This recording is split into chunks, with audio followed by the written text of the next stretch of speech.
What are the three things that poor people do that rich people don't do? Or you can reverse it. What are the three things rich people do that poor people don't do? Well, I can tell you, they have the intuition of how they judge people, because everything is about the whole intuition part, right? You're sitting there, who you choose to befriend, who you choose to have relationships with, you know, and how you water those relationships. Because if you want to have a relationship together and it's just take, nothing's going to happen. I remember I'm a 24-year-old kid. I don't know nothing about business. I've done some stuff in sales, but I really don't know nothing about business. I'm a 22-year-old kid. I go and I take this guy, I go to a job interview at the advertising group. Shout out to Jamie Hepp. And I watch this guy. He interviews me. I'm at that time working at Morgan Stanley Dean Witter, but I'm trying to see what else I want to do, okay? So I got started the day before 9/11, but I'm still interviewing. I sit with him in the interview, and the way he interviewed me, I sat there and I said, I will never work for this company because it's just not what I want to do, because they were selling Xerox machines and business to business. I said, but I want to have a relationship with you. I said, do you mind if I get your business card? He said, yeah, sure. I said, okay, great. So he gives me his business card. Year and a half later, I get a job. I'm doing good. At this point, I'm making some income, 23 years old. I call him up. And I said, Jamie, you don't remember me, but I want to take you out to lunch, and I want to pick your brain if you don't mind. I told you a year and a half ago that I wanted to do this with you, and you said yes. He says, great, let's do it. So we go to Macaroni Grill, somewhere in Culver City, right around here, like Victory, Overland, somewhere around that area. So we go there. He brings this drop-dead gorgeous girl that works for him. I think her name is Natalia or Natasha or something with N, right? And she's beautiful. Short skirt, perfect legs, flawless, beautiful face. She's sitting right there, and I know what he's trying to do. He's trying to woo me to go be one of his sales guys. And I said, look, with all due respect, you're beautiful, but I have no interest in you. My interest is in you. Is it fair if we just talk business for an hour? He says, yes. So I went, okay? Now, at this point, he's making $1 million. I'm making 50 grand a year. I'm a nobody, okay? We have lunch again. I'm taking notes. I offer to pay. He doesn't let me pay. He pays. He says, I got it. No problem. When I leave, I send him a book. We had this meeting that we did every 3 to 6 months together at this restaurant, Argentinian restaurant called Bamboo, which they had this beautiful soup. Every time we would have dinner with him or we'd go to lunch, I would always send him a book. 10 years later, he says, every time I meet with Patrick, a book is on its way, okay? So I valued the relationship. I asked him, what do you need from me? How can I bring things to you? Years later, he gives me one referral. That one referral he gave me helped me open up Florida. If he doesn't give me that referral, that Florida office wouldn't have been opened up, right? One contact opens up a whole state, okay? So another relationship I can tell you about is I was going to churches, and I said, let me see what's going to happen with these churches. And I'm going to churches, and I'm going to these different places. And I'm studying Scientology. I'm studying LDS. I'm studying Jehovah, Judaism. I'm studying everything. At this point in the game, I was obsessed with religion. So all I want to do is study everything about religion, right?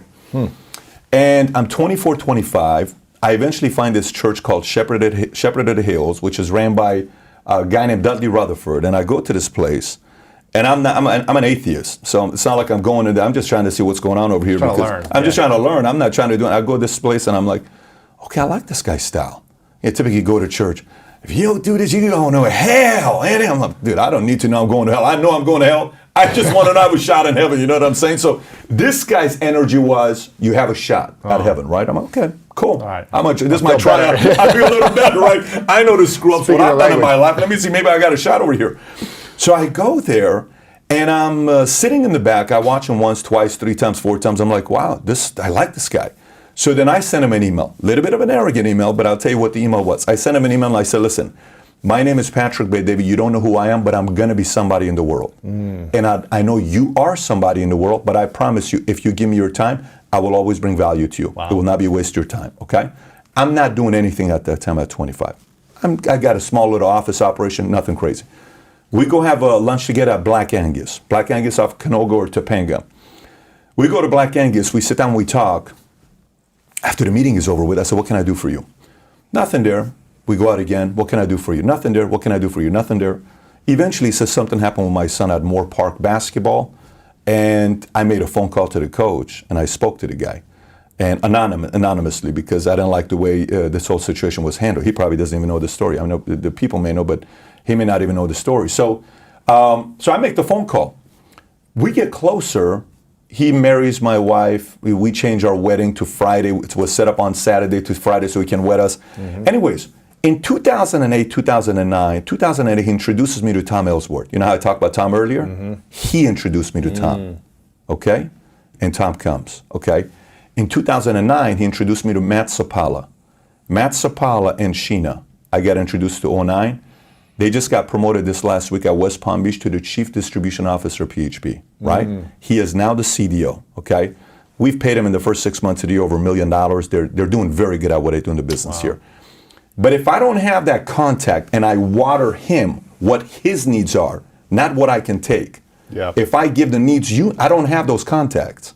So I think too many times when, you build a relationship with somebody, it's immediately, what can I do, what can I, and by the way, what can I get from you? Yeah, and I remember how you were the first time we met. When we were done, you and I went to Earth Cafe with Jen, and I think we even went and looked at some furniture, and there was like a Google shop that we went there. I don't know if you remember that, walked around, right across from Earth Cafe.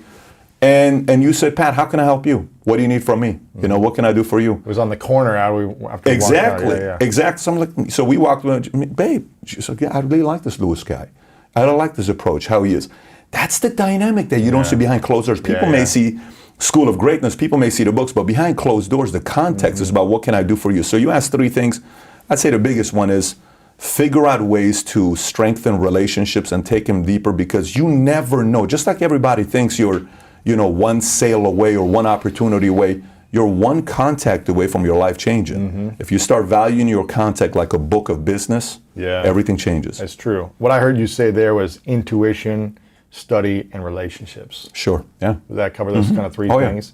And I think when you think about people that aren't making the money that they want and don't have a rich life, whether that be quality of life, they probably aren't discerning their decisions and being intuitive about who they should spend time with. They aren't researching more ideas and expanding their mind, and they aren't giving in those relationships.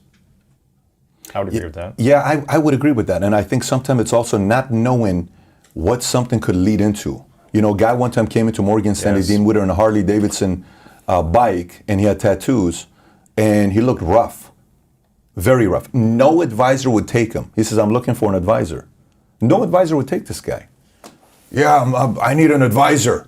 And they're like, oh, there's a bank downstairs. A financial advisor. Financial advisor. Well, Morgan Stanley, Dean Witter, Glendale. No one wants to take this guy. Like, this guy's got no money. Yeah, no so potential. The guy comes out, he sees, he says, oh, just give him to somebody else. I'm good.